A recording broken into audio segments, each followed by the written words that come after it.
Titanic ou quand Leonardo DiCaprio s'en prend aux croyances erronées en entreprise. En amour comme en affaires, les croyances erronées vous font rater des opportunités. Les croyances portent sur soi-même, sur les autres ou sur le monde, mais elles sont si ancrées en nous qu'on les croit avérées. Certaines sont même limitantes, car elles incitent à ne pas oser, tenter, engager par peur d'échouer. En les respectant, tels des superstitieux, nous vivons dans la peur que les faits nous donnent tort plutôt que raison. Leonardo DiCaprio en est conscient, car le naufrage du Titanic, tel que le relate le film qu'il a lancé, est l'archétype d'un échec dû à des croyances erronées. Des centaines d'innocents sont morts noyés parce que l'entreprise croyait à l'insubmersibilité de son navire et au remplissage maximal des canaux de sauvetage dont on avait en plus sous-estimé le nombre. Titanic est le CQFD des croyances erronées. Aujourd'hui, Leonardo se demande ce que les dirigeants d'entreprise ont appris de cette tragédie. Quelles croyances combattent-ils avant qu'elles ne les détruisent ?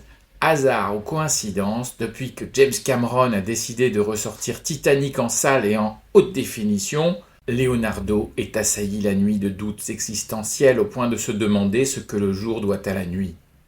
Tournant en rond dans sa maison, poussé par son intuition, il se résout à appeler Kate Winslet, l'amour de sa vie dans Titanic, qui est restée sa grande amie de cœur dans la vie. Il aime se souvenir de son sourire, de son allant, de ses élans envers lui, alors qu'il croyait Rose rousse quand elle était blonde. Oui, car il doute de la validité de ses croyances de l'époque et se résout à lui en parler 30 ans plus tard. « Allô ? Que me vaut ce plaisir, Léo ? » « Merci, Kate, de me répondre à cette heure tardive. Je t'appelle car j'ai des doutes sur mes croyances passées. Tu sais que James ressort Titanic, notre film d'amour, avec un sad ending. Or, je repense à cette scène terrible où une mère a le courage d'accompagner les derniers instants de ses enfants en renonçant sans se battre face à la montée des eaux rugissantes. Et, Kate, dans la scène finale, ai-je eu raison de croire que me sacrifier était la solution pour te sauver ? Justement. Je ne crois pas dans l'altruisme de ton choix. Pourquoi as-tu donc lâché ma main pour mon bien ? Cette absence de consentement pour me sauver, ce n'est pas ok. Léo, ta générosité t'a déshonoré. D'ailleurs, pourquoi, au lieu de t'y conformer, n'as-tu pas contesté le scénario qu'on te donnait à jouer ? T'es-tu fait coacher depuis sur ce sujet ? Mais Kate, à 23 ans, je croyais que se sacrifier était la plus grande preuve d'amour. Mon désir profond, je l'avoue aujourd'hui, c'était d'être ensemble, Rose, quitte à mourir main dans la main, dans le même destin. Alors pourquoi m'as-tu quitté ? Je croyais devenir un revenant, et je croyais que tu me quitterais pour un King of Wall Street. Je craignais que tu me trouves trop sentimental, pas assez vénal pour t'offrir la plus belle suite nuptiale. Kate écoute ce bientôt quinquat devenu un poil poilu alors qu'elle le pensait imberbe à l'époque, et demande « Et pourquoi donc, depuis notre premier amour, ne partages-tu ta couche qu'avec des femmes blondes et pas des rousses ?» Il reste un peu quoi face à cette demande de pourquoi. Alors elle n'insiste pas, mais enchaîne.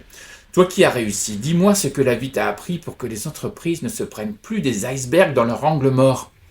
Tu sais, Kate, je crois que les entreprises comme nous ne s'émancipent pas assez de leurs croyances passées, que leur mindset ne change pas assez. Elles sont trop strictement vénales, pas assez sentimentales. Il faut que tu m'aides à réveiller leur élan vital. Elles sont si souvent engoncées dans leur vision d'antan, d'entreprise raisonnable, convenable, imperturbable. Ma croyance, c'est qu'elles ont trop refoulé leur humanité. Elles croient trop dans la domination. Imagine-toi que dans leur fusion, il faudrait se soumettre ou se démettre. Trop dans le cost-cutting qui ressemble à ces régimes que tu combats quand la frugalité est à leur portée. Trop dans le contrôle des émotions, alors que si on s'était contrôlé, Kate, on ne se serait jamais tant aimé. Trop dans le « ou » et pas assez dans le « et », trop dans la croyance que l'on devrait choisir entre liberté ou sécurité, alors que moi, j'ai la sécurité de croire que tu avais la liberté de m'aimer. Oh my God, Léo, tu as le blues de l'artiste qui rêvait de devenir un businessman. Je dois réfléchir à ce que tu m'as dit. Mais contacte Ludovic Herman. Il est né comme toi le 11 novembre et j'ai le sentiment qu'il pourra te coacher efficacement pour éviter que des croyances limitantes t'empêchent de vivre pleinement ta deuxième moitié de vie.